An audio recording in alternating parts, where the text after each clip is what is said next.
জগৎ বিখ্যাত মুহাদ্দিস। একক স্বতন্ত্র হাদিসের কিতাব হিসেবে পৃথিবীতে সবচেয়ে বড় যে হাদিসের কিতাব, ওইটার নাম মুসনাদ আহমদ ইবনে হাম্বল। 40,000 হাদিসের কালেকশন আছে এটাতে। এই ইমাম আহমদ ইবনে হাম্বল ওনার শেষ জীবনটা হাদিস পড়ানো, হাদিস কালেকশনের জন্য ব্যয় করেছেন। শহরের পর শহর, দেশ থেকে দেশ, দেশান্তরে ঘুরতেন একটা হাদিসের জন্য। উনি সফরে বেরিয়েছেন হাদিস কালেকশনের জন্য। প্রচন্ড শীতের রাত, উনি মাগরিবের নামাজ, এশারের নামাজ পড়ে একটা মসজিদে শুয়ে পড়লেন, আর শুয়ে শুয়ে হাদিস পড়তেছেন। কি পড়তেছেন? কথা বলেন। আর মনে মনে ভাবলেন রাতটা মসজিদে কাটায় দেই, ফজরের নামাজ পড়ে আবার বেরোবো। কিন্তু দারোয়ান এসে বলে মসজিদে থাকতে পারবেন না, ওঠেন। দারোয়ান আছে না? কথা কোন? আহমদ ইবনে হাম্বল বললেন, আমি শুধু রাতটা থাকতে চাই, আমি তো ফজরেরও মুসল্লি, ফজর নামাজ পড়বো তো এই মসজিদে, আমার থাকতে দাও। দারোয়ান তো দেয় না, কেনা মসজিদে থাকার জায়গা না, যান মিয়া। উনি যে আহমদ ইবনে হাম্বল এটা চিনে নাই, থাকতে দেয় না। কি করবে এখন? উনি কাঁথা গুছিয়ে হাদিসের কিতাব নিয়ে কাঁধের মধ্যে ব্যাগ নিয়ে মসজিদ থেকে বেরোয় গেলেন। কি আর করবে, প্রচন্ড শীত, আর কাঁপতেছেন, বুড়ো মানুষ। পথিমধ্যে দেখলেন বাজার একজন খাব্বাজ, শাবুন খাব্বাজ, যুবক রুটি বিক্রেতা। সে রুটি বিক্রি করে, চুলার মধ্যে রুটি সেকে। সে যে সালাম দিল, আসসালামু আলাইকুম। যুবক বলে ওয়ালাইকুম আসসালাম। আহমদ ইবনে হাম্বল বলে, যুবক আমার যাওয়ার জায়গা নেই, সফরে বেরিয়েছি, খুব শীতে কষ্ট পাচ্ছি, রাতে যদি তোমার এই চুলা থেকে একটু আগুন পোহাই কোনো সমস্যা? যুবক বলে, না না সমস্যা না, আহলান ওয়া সাহলান, খোশ আমদেদ, আসেন। আপনি আগুন পোহাইলে আমার সমস্যা কি? সুবহানাল্লাহ পড়েন। আল্লাহ শুকরিয়া করে উনি বসলেন আর আগুন পোহাচ্ছেন। আর খেয়াল করলেন যুবক রুটি বানায় আর পরে আস্তাগফিরুল্লাহ, রুটির দলা বানায় পরে আস্তাগফিরুল্লাহ, খামির বানায় আর পরে আস্তাগফিরুল্লাহ, রুটি নিয়ে উনুনের ভিতরে, চুলার ভিতরে সেকা দেয় আর পরে আস্তাগফিরুল্লাহ। দোকানদারের কাছে কেউ আসলেই সে রুটি দেয় আর পরে আস্তাগফিরুল্লাহ। ক্রেতার কাছ থেকে টাকা নিয়ে ক্যাশ বক্সে রাখে আর কি পড়ে? আবার রুটি বানানো শুরু করে আর কি পড়ে? খালি এইটাই পড়তেছে। ইমাম আহমদ ইবনে হাম্বল তো অবাক, কিরে এটা আবার কেমন যুবক, খালি আস্তাগফিরুল্লাহ। উনি প্রশ্ন করলেন, যুবক ঘটনা কি?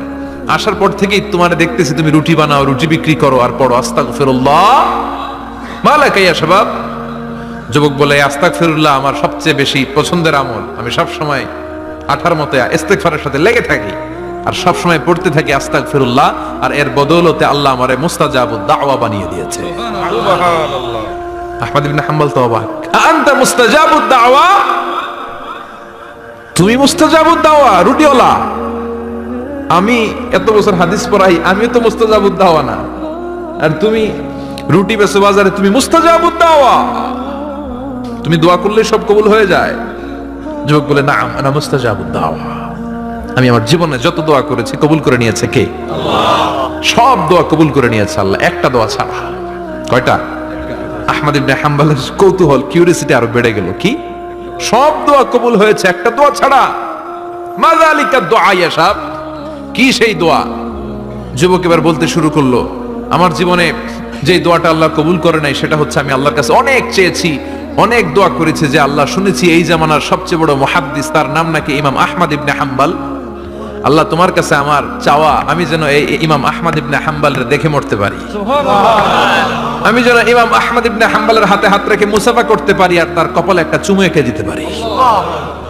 আহমদ ইবনে হাম্বল আবেগপ্রবণ হয়ে গেলেন, চোখের পানি ছেড়ে দিলেন, বললেন, যুবক তোমার এই দোয়াটাও কবুল হয়ে গিয়েছে। আহমদ ইবনে হাম্বলের দেখা আর সাক্ষাৎ পাওয়ার জন্য আহমদ ইবনে হাম্বলের বাড়িতে তোমার যাওয়ার দরকার নাই, আহমদ ইবনে হাম্বল তোমার দরবারে ছুটে এসেছে। আনা আহমদ ইবনে হাম্বল মুহাদ্দিসুদ দাহর, আমি নিজেই আহমদ ইবনে হাম্বল। যুবক চোখের পানি ছেড়ে দেয়, আহমদ ইবনে হাম্বল চোখের পানি ছেড়ে দেয়। যুবক চিৎকার মেরে ইমাম আহমদ ইবনে হাম্বলকে জড়িয়ে ধরে, হাতে হাত রেখে মুসাফা করে, কপালের মধ্যে চুমু খায় আর আল্লাহর শুকরিয়া করে বলে, ও ইমাম, আসলে এই দোয়াটাও আল্লাহ আজকে কবুল করে নিল। বিশ্বাস হয়? সবসময় ইস্তেগফার করলে আপনার দোয়াগুলোর এইভাবে কবুল করে নিবে কে? এই পাঁচটা জিনিস পাবেন সবসময় যদি ইস্তেগফারের সাথে লেগে থাকেন। রাজি আছেন তো? এজন্য বিশ্বনবী সব সময় নামাজে সালাম ফিরানোর পরে পড়তেন আস্তাগফিরুল্লাহ। কি পড়তেন? আস্তাগফিরুল্লাহ। 3 বার পড়তেন আস্তাগফিরুল্লাহ, আস্তাগফিরুল্লাহ, আস্তাগফিরুল্লাহ। পড়তে রাজি আছেন? ইস্তেগফারের অনেকগুলো আলফাজ আছে, সবচেয়ে ছোট ইস্তেগফার হচ্ছে এটা, আস্তাগফিরুল্লাহ। আস্তাগফিরুল্লাহ আরো আছে, আস্তাগফিরুল্লাহ আল্লাযী লা ইলাহা ইল্লা হুয়াল হাইয়ুল কাইয়্যুম ওয়া আতুবু ইলাইহি। বিষ্ণু বলেন এই ইস্তেগফারটা যদি কেউ পড়ে, আত-তাওয়াল্লি মিন ইয়াউমিজ যাহাফ, যুদ্ধের ময়দান থেকে পালিয়ে আসা কবিরা গুনাহ। কি গুনাহ? কাফেরদের সাথে যুদ্ধ, আমি তাগড়া যুবক, তলোয়ার নিয়ে নেমেছি, আমার দেহের এক ফোঁটা রক্ত থাকা পর্যন্ত আমি যুদ্ধ চালিয়ে যাব, আমি ফিরে আসতে পারবো না, আইনটা কার? ফিরে আসলে কবিরা গুনাহ। বিশ্বনবী বলেন যুদ্ধের ময়দান থেকে ফিরে এসেছে এরকম কবিরা গুনাহ অবলম্বনকারীও যদি আস্তাগফিরুল্লাহ আল্লাযী লা ইলাহা ইল্লা হুয়াল হাইয়ুল কাইয়্যুম ওয়া আতুবু ইলাইহি পড়ে, ওই কবিরা গুনাহকারীকেও ক্ষমা করে দিবে কে? পড়তে রাজি আছেন তো? আবার সাইয়েদনা আবু বকর বললেন, ইয়া রাসূলুল্লাহ আল্লিমনি দুআআন আদউ বিহি ফি সালাতি, এমন দোয়া আপনি আমারে শিক্ষা দেন যেই দোয়াটা আমি নামাজে পড়তে পারি। বিষ্ণুই বললেন পড়ো, আল্লাহুম্মা ইন্নী যালামতু নাফসি যুলমান কাসীরান ওয়া লা ইয়াগফিরুয যুনুবা ইল্লা আনতা ফাগফিরলি মাগফিরাতাম মিন ইনদিক ইন্নাকা আনতাল গফুরুর রহিম। সুবহানাল্লাহ পড়েন, এটাও ইস্তেগফার। আমরা এটা বলি দোয়া মাসুরা, সালাম ফেরানোর আগে পড়ি না? যেখানেই ক্ষমা চাওয়ার কথা আছে ওইটারই কি বলে? ইস্তিগফার। আল্লাহুম্মা ইন্নী যালামতু নাফসি, আল্লাহ জুলুম করেছি, জুলমান কাসীরা, অনেক জুলুম, ওয়ালা ইয়াগফিরুয যুনুবা ইল্লা আনতা, তুমি ছাড়া এই গুনাহ ক্ষমা করার তো কেউ নাই, ফাগফিরলি মাগফিরাতাম মিন ইনদিক, তোমার দয়ায় আমারে ক্ষমা করে দাও, ইন্নাকা আনতাল গফুরুর রহিম, তুমি হলা ক্ষমাশীল। ঠিক কি না? এটাও ইস্তিগফার, এটাও পড়বেন। আর এই সব ইস্তেগফারের শ্রেষ্ঠ ইস্তেগফারের নাম সাইয়্যিদুল ইস্তেগফার। যত ইস্তেগফার হতে পারে এর মধ্যে সবচেয়ে শ্রেষ্ঠতম ইস্তেগফার নাম কি? সাইয়্যিদুল ইস্তেগফার। কথা কোন? বুখারীর বর্ণনা, শাদ্দাদ ইবনে আউস রাদিয়াল্লাহু তাআলা আনহু বর্ণনা করেন, এই সাইয়্যিদুল ইস্তেগফার দিনের বেলা যে পড়বে ওই দিনে মারা গেলে সে জান্নাতি। এই সাইয়্যিদুল ইস্তেগফার রাতের বেলা যে পড়বে ওই রাতে যদি ইন্তেকাল হয় ওই লোকটা জান্নাতি। মুখস্থ আছে না? কার কার মুখস্থ? হাত তুলেন। মাশাআল্লাহ, তাবারাকাল্লাহ, মাশাআল্লাহ, মাশাআল্লাহ।